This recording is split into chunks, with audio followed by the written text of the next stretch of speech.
हरे कृष्णा, राधे राधे। आने वाली है जया एकादशी। माघ महीने की शुक्ल पक्ष की एकादशी को कहते हैं जया एकादशी। 29 जनवरी 2026 के दिन मनाया जाएगा। जया एकादशी की व्रत करने से क्या फल मिलता है? तो देखिए, सबसे पहले हमें तो कोई भी भूत प्रेत का अगर बाधा है, घर में डर लग रहा है, तो ऐसा कुछ आपको महसूस हो रहा है, तो ये चला जाता है। ठीक है। दूसरी बात है कि आप अपनी एकादशी की व्रत की जो पुण्य फल है अपने पितरों को अगर देते हैं, तो वो किसी भी नरक में अगर फंसे हैं, किसी भी गलत जोनी में फंसे हैं, तो फिर उनकी मुक्ति हो जाती है। हमें खुद मोक्ष की प्राप्ति होती है। साथ ही में हमें घर में जो दरिद्रता अगर हमारे घर में है, अलक्ष्मी बसवास कर रही है, पैसे नहीं आती है, आर्थिक तंगी है, तो ये सारी चीज़ें भी कम हो जाता है और धीरे धीरे ठीक हो जाता है।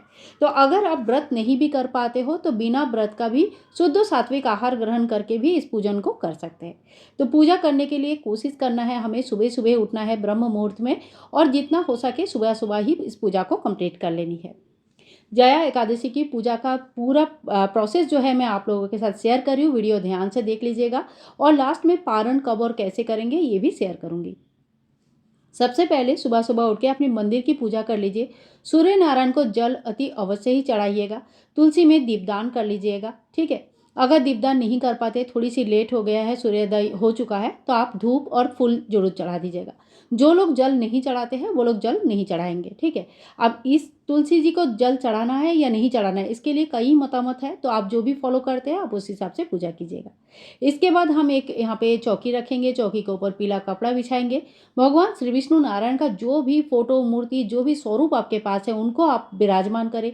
लड्डू गोपाल जी है उनको विराजमान करें, और साथ ही में हम गणेश जी को भी विराजमान करेंगे। धूप और दीप की व्यवस्था करेंगे। अब देखिए, एकादशी जो कोई कोई एकादशी, सारे एकादशी ना बहुत ही पुण्य फलदायी होता है, इसीलिए सारे एकादशी में भगवान नारायण की पूजा हमें जरूर करनी चाहिए। उसमें से कुछ एकादशियाँ ऐसे होती है जो कि विशेष होते हैं, खास होते हैं। जया एकादशी बहुत विशेष है, क्योंकि हम सभी लोग चाहते हैं कि हमारे घर से दरिद्रता दूर हो जाए।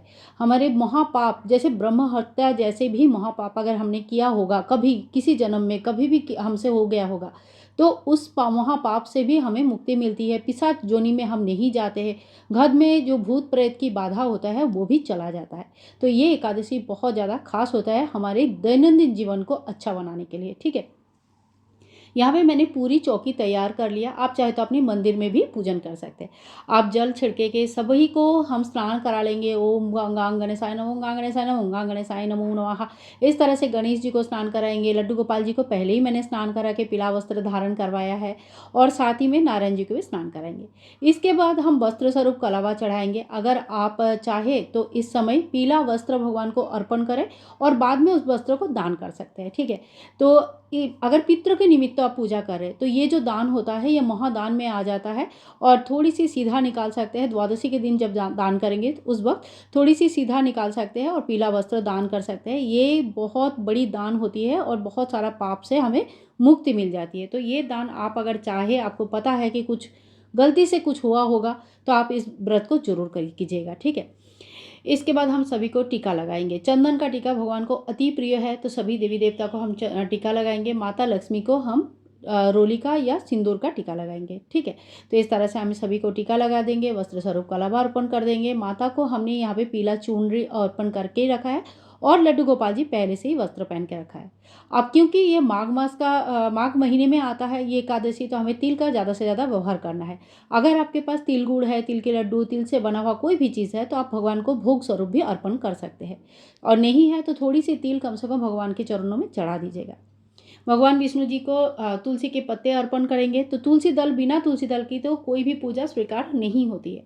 एकादशी के दिन तुलसी तोड़ा नहीं जाता है, तो आप ध्यान रखें कि आप पहले ही तुलसी जो है ना तोड़ के रेडी करके रखें, ताकि आप आराम से एकादशी के दिन तुलसी का व्यवहार कर सके। बहुत पहले वीडियो दे रही हूँ, तो आप आराम से सारी व्यवस्था करके रखिएगा।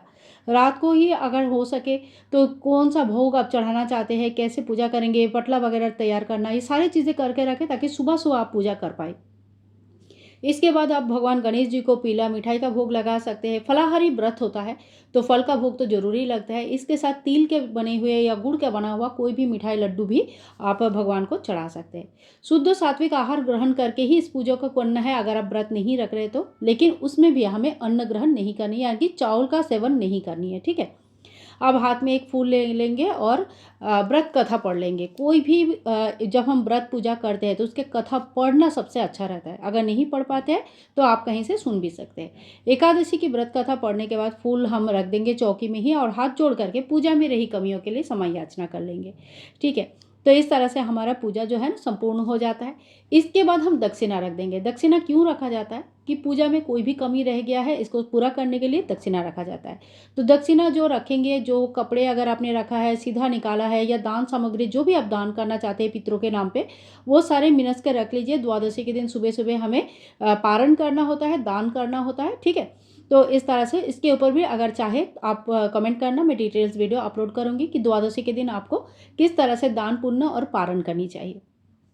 इसके बाद हम कपूर से या अलग से एक दिया जलाकर आरती कर लेंगे। विशेष मनोकामना के लिए अगर पूजा कर रहे हैं तो एक अखंड दीप का स्थापना आज आप जरूर करें।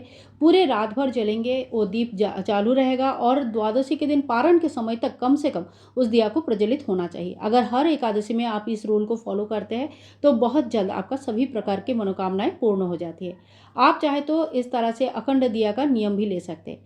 देखिए, एकादशी का व्रत अगर आप शुरू करना चाहते हैं तो कर सकते हैं, कोई दिक्कत नहीं है। लेकिन एकादशी के व्रत एक बार शुरू करने के बाद, उद्यापन करने के बाद ही उसके मतलब एंड किया जाता है, ऐसे ही छोड़ा नहीं जाता है। ठीक है, तो अगर आप ऐसे ही छोड़ देंगे बीच में तो उसमें ज़्यादा पाप लग जाएगा। तो अगर आप नहीं कर पाते, अपने उपास या अपना जीवन शैली ऐसा नहीं है, तो आप बिना व्रत के करें हर एकादशी को पालन कर सकते हैं। हर एकादशी में नियम के हिसाब से उनकी पूजा अर्चना कर सकते हैं। ठीक है, तो इस तरह से देखिए, एकादशी के दिन साधु संत के सेवा करना चाहिए, पक्षियों को दाना डालना चाहिए, शुद्ध सात्विक तरीके से रहना चाहिए और सबसे बड़ी बात, घर में कलह क्लेश नहीं होनी चाहिए। तो इस तरह से हमें एकादशी की पूजन करनी है, सारा दिन नाम जप करनी है और अगले दिन समय पर पारण करके ही हमें दान ध्यान करने के बाद पारण करना है। पारण का जो समय रहेगा वो है 30 जनवरी शुक्रवार के दिन होगा और समय रहेगा सुबह 7 बजे से लेकर सुबह 9:20 तक। इसी समय के बीच ही हमें पारण करना है, क्योंकि पारण अगर सही समय पे नहीं किया गया तो व्रत का पूर्ण फल हमें नहीं मिलती है।